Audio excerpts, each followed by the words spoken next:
تخيل تبقى قاتل مأجور أسطوري، وبدل ما ترتاح شركتك تبعت لك ناس يصفوه، كل ده علشان يوفروا فلوس معاشك. ويا ترى هيكون رد فعلك ايه؟ ده اللي هنعرفه في فيلمنا النهارده. بس قبل ما نبدأ الفيلم ما تنساش تصلي على النبي عليه افضل الصلاة والسلام. بيبدأ الفيلم في تشيلي، في قصر وسط الجبال الخضراء، وصاحبه مجرم امريكي اسمه مايكل. وبعد ما انهى حياة ناس كتير، في النهاية قرر يتقاعد عن الشغلانة دي، وبيستمتع بوقته مع واحدة اسمها سيندي. وواضح جدا مظاهر البذخ والرفاهية اللي هو عايش فيها. ووسط ما هو واقف ومدي الأمان، فجأة بيتصاب بطلقة في ظهره من قناص محترف اسمه فاكوندو، لكن بيبقى لسه فيه الروح. وبيطلع المسدس بتاعه، وبتظهر بقية العصابة قصاده، وواحد منهم بيرمي عليه الدمبل الحديد، وبيضربه طلقة بالمسدس بتاعه، وبيضربه القناص بطلقة تانية. وبيتصدم مايكل إن سيدني طلعت معاهم. ولما بيسألهم ليه عايزين تخلصوا عليا، بتعرفهم كوني انه كبر خلاص ولازم يتقضي عليه، وبتديله الضربة القاضية وبتنهي حياته. وبتجيلهم الطيارة الهليكوبتر وبيركبوها، وبيفضلوا يغنوا ولا كأن حاجة حصلت. ومن الواضح انهم مجرمين محترفين،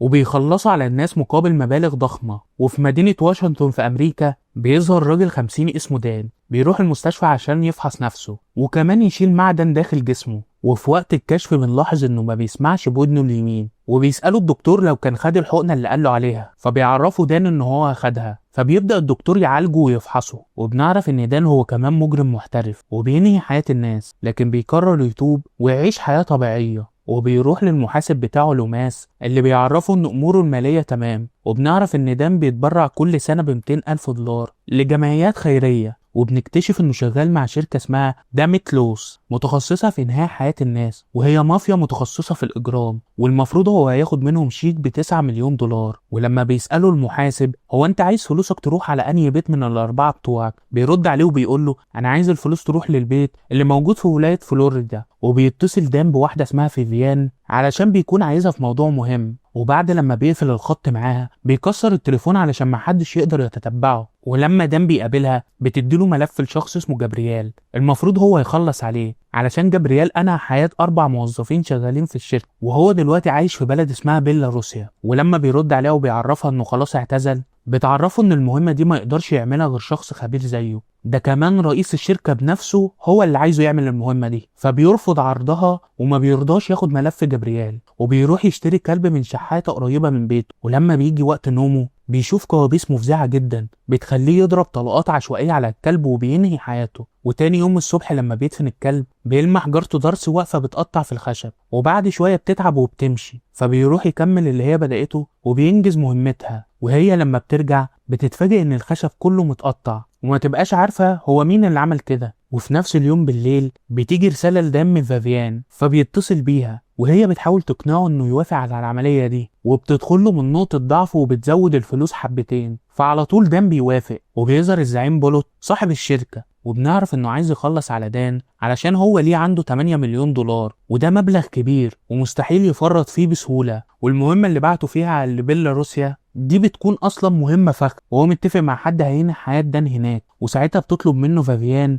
ينسى دان وما يعملش فيه اي حاجة ويديله حقه من غير غدر. فبيرفض كلامها لانه مستخسر الفلوس دي. وبيقعد بولوت في اجتماع، وبنعرف من خلاله سبب رفضه انه يدي الفلوس لدان وليه عايز يخلص عليه، وده عشان شركته بتخسر كتير، وكمان سياسة الشركة اللي بتخليه يطرد المجرمين بتوعه لما يوصلوا لسن ال50، وده بيخليه يدفع فلوس كتير كمكافأة نهاية الخدمة ليهم. وفي بند جوه العقد ان لو الموظف حياته انتهت بسبب حادثة او في مهمة من مهماته قبل ما يوصل لسن التقاعد، الشركة ساعتها ما بتديش للمجرم فلوسه. وبنروح لبيلاروسيا، وفي الفندق بيظهر جابرييل الشخص المستهدف، وهو بيشرب ممنوعات وقاعد قاعدة حلوة مع البنات في الأوضة بتاعته. وبيظهر دان في نص الفندق وهو متنكر في وظيفة النجار، وبيعمل باب أوضة بالشنيور، فبيعمل صوت عالي. فبيتضايق جابرييل وبيطلع يزعق معاه، وبيكون رايح يضرب دان، وعلى طول دان بيمسكه من رقبته وبيثبته على الحيطة، وبيدق مسامير على دراعه علشان ما يتحركش. ولما بتظهر رجالته بينام على الأرض وبيفضل يضربهم لغاية لما بتنتهي حياتهم.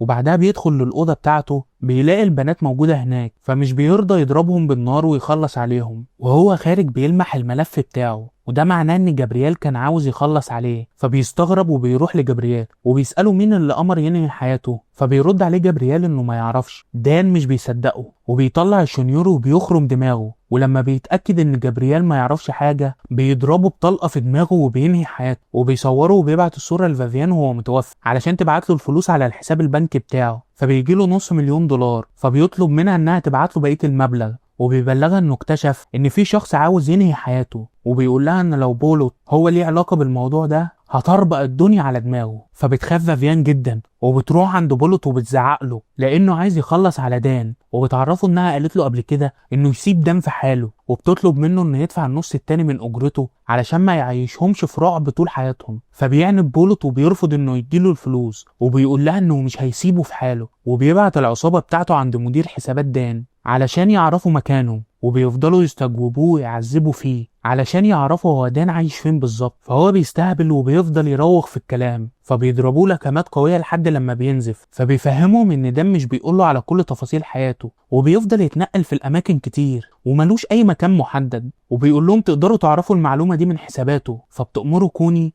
انه يوري له الحسابات بتاعته، فبيقول لهم طب سيبوني اروح اجيب لكم الحسابات، فبيضربوه لكمة قوية، فبيعرفهم مكان الورق. ساعتها بيشكروه انهم فادهم، فبيقول لهم انه ممكن يفيدهم اكتر ويبعت رسالة ليه علشان يعرفوا مكانه بالظبط، لكن مش بيهتموا بكلامه وبينهوا حياته. وتاني يوم الصبح بيروحوا مدينة ميامي، وبتدور العصابة على دان، وبتطلع سندي في شقة 506 جوه مبنى كبير، لكن بتتصدم بوجود شخص تاني هو اللي عايش جوه المكان، فبيخليها تدخل وبيضربها على وشها. وقتها بتبلغ العصابة في السماعة ان اللي موجود مش داني، فبيكسروا الباب وبيصوبوا المسدسات عليه، وبيفضلوا يسألوه هو بيدفع الإيجار لمين، فبيعرفهم انه بيدفع للوماس المحاسب بتاع داني. وساعتها بتضربه كوني طلقة في دماغه وبتنهي حياته، وبتكمل سيدنا عليه بطلقات متتالية في جسمه لأنها متضايقة منه علشان ضربها. في الوقت ده بيكون داني في حانة، وفي الكرسي اللي جنبه بتكون قاعدة جيرسي جارته، بتفتح معاه موضوع وبيبدأوا يقربوا من بعض، بس بيتفاجئوا بشخص ضخم بيقعد ما بينهم. ومن ناحية تانية العصابة لسه بتحاول تدور على دان في ولاية نيو جيرسي عند بيت خاص بيه، لكن بيلاقوه برضه في ناس تانية مأجراه. فبيسأل فرد من العصابة اسمه جوتا واحد منهم هما بيدفعوا الإيجار لمين، فلما مش بيديهم ميعاد نافع بتنهي كون حياته، وبيخبط عليهم واحد صاحبهم، فبتفتح له سيدني الباب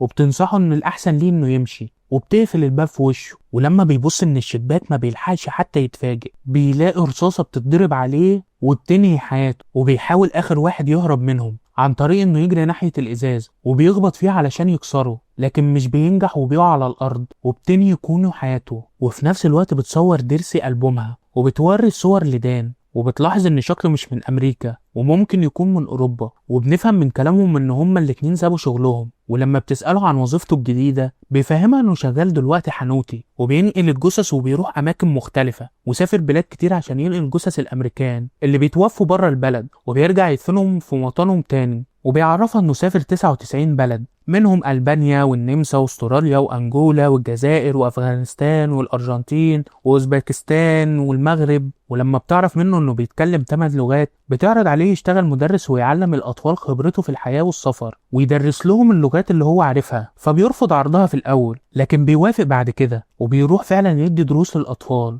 وفي يوم تاني دان بيروح عند ديرسي وبيديها هدية وهي عبارة عن مسدس، بتستغرب جدا هديته وبتقوله انها ما بتعرفش تستخدم المسدس، فبيقول لها ما تشيليش هم انا اعلمك ازاي تستخدميه. وتاني يوم الصبح بيعلمها ازاي تضرب نار، لكن بتصدمه انها بتتمسمر في مكانها وما بتعرفش تصوب المسدس وبترميه على الارض وبتفضل تعيط. فبيواسيها دان وبيبشرها انه هيجيب لها هدية تانية. ولما بيدخلوا البيت بتبدأ دارسي تحكي له انها اشتغلت مساعدة لشخص اسمه سانتا، كانت شغالة في مكتبه وهي 13 سنة، وفي يوم من الايام كانوا هما الاتنين بس اللي في المكتب، وكان سانتا سكران ومش في وعيه فضربها بقوة لدرجة انها وقعت على الارض، وهي دلوقتي نفسها تشوفه وهي معاها المسدس وتفكروا باللي عمله فيها، وبعدها تدوس على السلاح وتنهي حياته. وبتسأله لو من الصعب انهاء حياة حد، فبيقول لها انه مش عارف، وكل ده ودارسي مش عارفة ان هو المجرم اللي بيقضي على الناس. وبيروح داني يجيب هدايا لدارسي، وبنتفاجئ بالعصابة انها عرفت مكانه وبيفضلوا يراقبوه. وفي الطريق بيزقوا عليه سيدني اللي بتمثل عليه ان عربيتها باظت، فبيوقف لها دان وهي بتروح تسلم عليه، فبيقول لها ايه المشكله، فبتقول له ان عربيتها بايظه. ولما بيسالها لو اتصلت بشاحنه عشان تسحب بالعربيه، فبتوضح له ان تليفونها خلص شحن ومفيش كهرباء في العربيه علشان تشحنه. وساعتها بتطلب منه تشحنه في عربيته، لكن بيعرفها ان عربيته ما فيهاش فيش شحن. فبتساله لو هو عايش قريب من هنا، فبيركبها معاه وبيوديها تقعد معاه في بيته وبيستمتع بوقته معاها. وقتها بيكون فاكوندو اللي واقف بره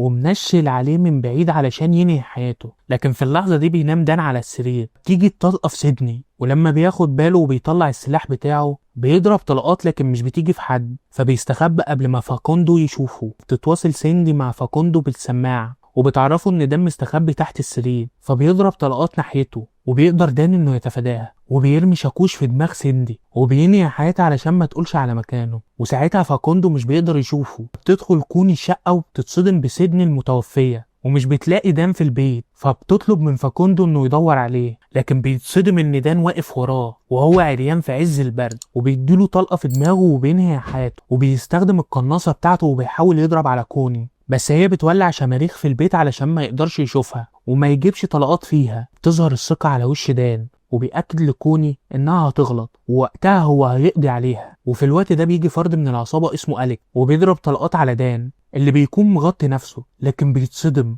ان مش بيكون دان وهو عمل خدعة كل ده، وانه غطى جثة فاكوندو علشان أليكس يفتكروا انه دان فيضرب عليه نار. وبيتفاجئ أليكس بكذا رصاصة بتيجي فيه وبتنتهي حياته. في الوقت ده ما بيبقاش غير كوني اللي بيقدر يخمن مكانها وبيديها طلقة بالقناصة بتاعته وبينهي حياتها. وبيلاقي في جيب أليكس مفتاح للفندق اللي قاعدين فيه، فبياخده وبيدخل الأوضة. بيلاقي واحدة اسمها جيني وبتكون مش في وعيها من كتر الممنوعات اللي خدتها، ولما بيجي ماشي بيلاقيها بتخطرف وبتندى على كوني وبتقول لها انت اخدت البنت ولا لا. فبيسألها دان انهي بنت، فبتقول له انها البنت جارتك. فبيروح دان جري عند بيتها لكن مش بيلاقيها، فبيرجع تاني للفندق لكن بيتصدم ان جيني مش موجودة. فبيفهم ان دارسي محتجزة من قبل العصابة، وبيظهر بولوت زعيم العصابة وهو متضايق جدا وبيكسر في المكتب بتاعه خصوصا بعد القضاء على كوني علشان هي كانت صاحبته. فبتقول له فافيان ببرود انه هيقدر يلاقي صاحبة جديدة، فبيكمل تكسيره وبيأكد لها انه هيخلص على دان وهيقطعه حتة حتة. فبتقترح عليه فافيان